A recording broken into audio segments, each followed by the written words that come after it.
Hello everyone. Today I am going to discuss body fluids and circulation.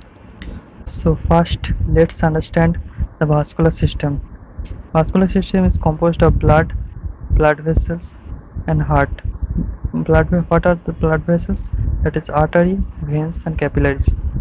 Next is function of vascular system. What is the function of vascular system? Functions are transport of nutrients, oxygen, glucose to different organs. Transport of nutrients, oxygen and glucose is important because every cell in our body needs them to survive and function properly. Oxygen and glucose are used by cells to produce energy while nutrients are needed for growth, repair and maintenance of tissues. Without a continuous supply of these substances, organs cannot perform their functions and cells may die. Next is removal of harmful substances from body. What are harmful substances that are produced in our body? That is CO2, urea and toxin. Removal of harmful substances is necessary because waste products such as carbon dioxide, urea, toxins can damage cells if they accumulate in the body. Their removal helps maintain a healthy internal environment and allows organs to perform normally. Now, what acts as transport medium in vascular system? In some organisms like sponges and ciliates, water act as transport medium in vascular system, while in humans, blood and lymph act as transport medium in vascular system. Next is what are the components of blood?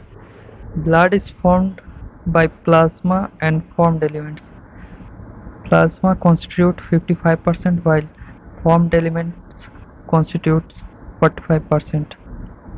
Plasma also contains water, proteins like fibrinogens which helps in clotting, albumins which helps to maintain osmotic pressure, globulins which helps in defense mechanisms.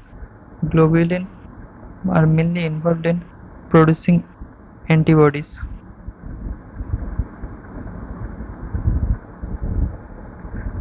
Next, minerals. Minerals like sodium, calcium, magnesium, bicarbonate ion, chloride ion are present in plasma. Nutrients such as glucose, amino acids, lipids are also present in plasma. Formed elements. These are cellular components of blood that are RBCs, WBCs and platelets. RBCs helps in oxygen transport. WBCs protect us from infection while platelets are involved in blood clotting.